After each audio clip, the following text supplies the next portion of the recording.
Hello बच्चों, स्वागत है आज फिर से आप सबका अपने YouTube चैनल पे।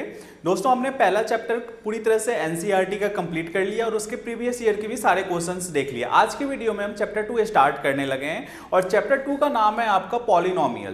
पहले हमने पॉलिनोमियल की पूरी बेसिक कॉन्सेप्ट सीखनी है। जब सारे कॉन्सेप्ट सीख लेंगे फिर उसके बाद क्वेश्चन पे जाएंगे। तो कॉन्सेप्ट इसका देखो कि पॉलिनोमियल जनरली होता क्या है।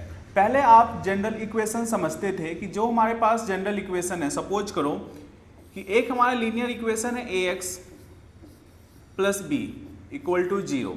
यहाँ पे आप देखोगे तो हाईएस्ट पावर कितनी है, x की जो पावर होती है उसे हम बोलते हैं हाईएस्ट पावर। तो x की पावर कितनी है 1। फर्स्ट कंडीशन में हमने देख लिया। सेकेंड इक्वेशन आप देखो कि ये ax square plus bx plus c equal to 0। तो यदि यहाँ पे आप हाईएस्ट पावर देखोगे तो इसकी x तो यहाँ भी है और x यहाँ भी है, लेकिन हमने हाईएस्ट पावर देखने, तो इस केस में हाईएस्ट पावर 2। यदि थर्ड इक्वेशन देखोगे तो ax cube plus bx square plus cx plus d equal to 0 और यहाँ पे हाईएस्ट पावर देखोगे तो हाईएस्ट पावर 3। तो जब हमारे पास हाईएस्ट पावर 1 होता है तो उसे बोलते हैं लीनियर। जब हाईएस्ट पावर 2 होता है तो उसे बोलते हैं क्वाड्रेटिक पॉलिनोमियल। और जब हाईएस्ट पावर 3 होता है तो उसे बोलते हैं क्यूबिक पॉलिनोमियल। तो 3 पार्ट्स में इसे डिवाइड किया जाता है पॉलिनोमियल को। जनरली हम चैप्टर 2 देख रहे हैं तो इसमें पॉलिनोमियल के बारे में पढ़नी है। तो यदि हाईएस्ट पावर, अब आपको समझ में आ गया होगा कि हाईएस्ट पावर का और पॉलिनोमियल का क्या रिलेशन है। यदि हाईएस्ट पावर 1 है तो लीनियर, हाईएस्ट पावर 2 है तो क्वाड्रेटिक और हाईएस्ट पावर 3 है तो क्यूबिक पॉलिनोमियल होगा। अब इन सब के अलावा एक तो ये मैटर आपको समझनी है, सेकेंड मैटर आपको ये समझनी है कि इनके अंदर फॉर्मूला क्या क्या होता है। हमने डील करनी है general equation ax square plus bx plus c से। तो यहाँ पे दो, जितनी हाईएस्ट पावर उतने जीरोज होते हैं। तो यहाँ पे हाईएस्ट पावर कितनी है 2, तो यहाँ पे 2 जीरोज होंगे। एक जीरोज को अल्फा बोलते हैं और दूसरे जीरोज को बीटा बोलते हैं। ये आपको याद रखनी है, जितनी पावर उतनी जीरोज। यदि हाईएस्ट पावर 2 है तो 2 जीरोज अल्फा और बीटा।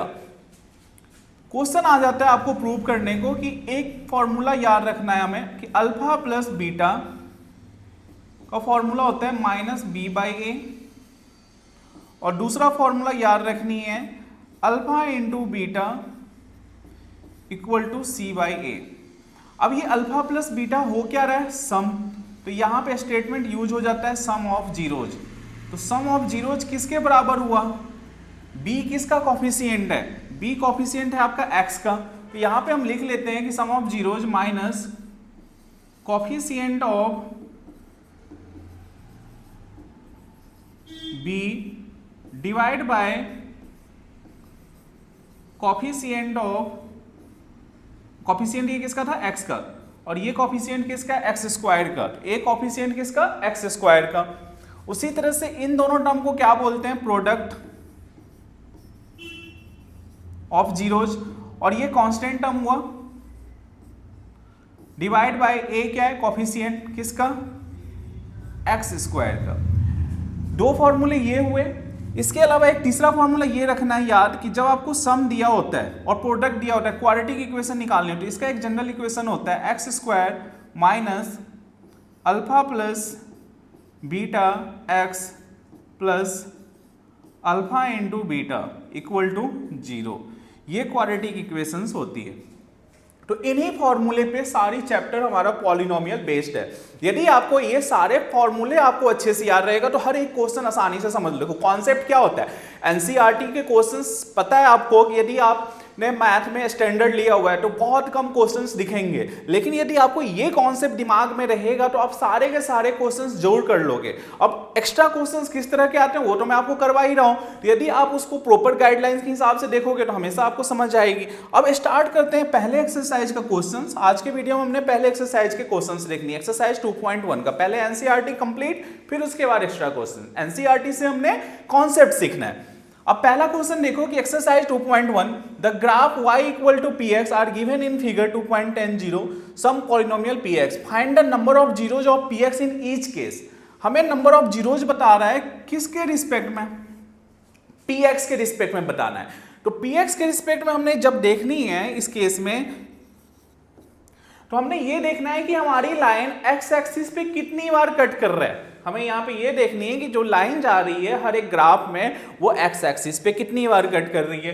तो ये आप पहला वाला फिगर देख रहे हो, तो क्या ये x एक्सिस पे जा रहा है, तो आपको देख रहे हो कि नहीं जा रहा है, तो इसका मतलब हुआ कि इसमें कितने जीरोज हो गए, जीरो। कितने, जीरो।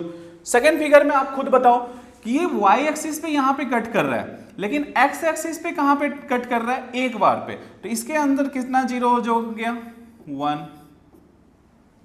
और इसके अंदर कितने जीरोज होंगे, तो एक यहां पे कट कर रहा है, एक यहां पे कर रहा है और एक यहां पे कर रहा है, तो कितने एक्स एक्सिस पे कट किया, 3। तो इसके अंदर कितने जीरोज हो गए, 3। तो अक्सर पेपर में आपको ग्राफ दे देगा और एमसीक्यू के टाइप में यहां से एक क्वेश्चन जरूर आते हैं। आपको दिखाऊंगा मैं किस तरह से क्वेश्चंस आते हैं यहां से। अब आप खुद बताओ इसका आंसर क्या होगा। यहां पे कितनी बार कट कर रहा है, 2, तो इसका कितना हो गया, 2। यहां पे 1 2 3 और 4, तो इसका आंसर कितना हो गया, 4, क्योंकि ये 4 पार्ट पे एक्स एक्सिस को कट कर रहा है। इसका आंसर बताओ, एक ये और ये 2 जगह नहीं है, एक ही जगह क्रॉस मिल रहा है, तो ये एक ही पॉइंट मानोगे आप, और ये भी एक ही पॉइंट, तो इसका आंसर कितना हो गया, 3।